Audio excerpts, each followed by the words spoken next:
গলব্লাডারের এত পেশেন্ট, আপনারা তো এগুলো সার্জারি করেন, এক সময় পুরা পেট কেটে করতে হতো, এখন তো ল্যাপ্রোস্কোপিকের মাধ্যমে আপনারা এই সার্জারিটা করেন বিনা রক্তপাতে এবং খুব প্র্যাকটিক্যালি করেন।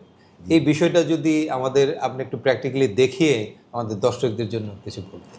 শৈল্পিক চেঞ্জ হইতে হইতে প্রথম মানুষ কেটে করতে অপারেশন, এরপরে ল্যাপারোস্কোপি, এখন আসছে রোবোটিক।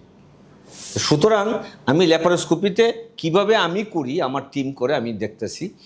গলব্লাডার অপারেশনের যে জিনিসটা আপনারা দেখবেন, এই যে জিনিসটা দেখা যাচ্ছে, এটা পেটের ভিতরে কার্বন ডাইঅক্সাইড গ্যাস দিয়ে পেটটা ফুলানো হয়, পুরাপুরি ঘুম পাড়ায় করা হয়। অজ্ঞান বলতে মানুষ ভয় পায়, ঘুম পাড়িয়ে করা হয় এবং চিকন চিকন 3 mm ট্রকার দিয়ে করা হয় কসমেটিক পারপাসে, যেন দাগ না থাকে।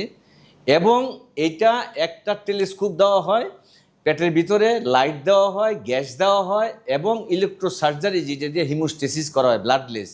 এই যে আমি দেখতেছেন, ডান হাতে একটা ফোরসেপ ধরা, বাম হাতে একটা ফোরসেপ ধরা, এটা দিয়ে শার্প ডিসেকশন, বার ডিসেকশন। এটা হচ্ছে গলব্লাডার। গলব্লাডারের পাশে যেটা আছে ওইটা হচ্ছে লিভার। এই এখান থেকে ধরার এবং কতটুক ধরব, কতটুক ডায়াথার্মি দিব, এগুলো প্রত্যেকটা একটা হিসাব আছে।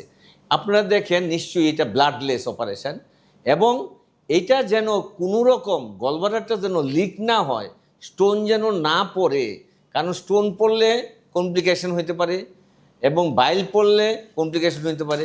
এই দুইটা স্ট্রাকচার দেখতেছেন আপনারা, একটা হচ্ছে সিস্টিক আর্টারি, এই যে, আর পাশে হচ্ছে সিস্টিক ডাক্ট।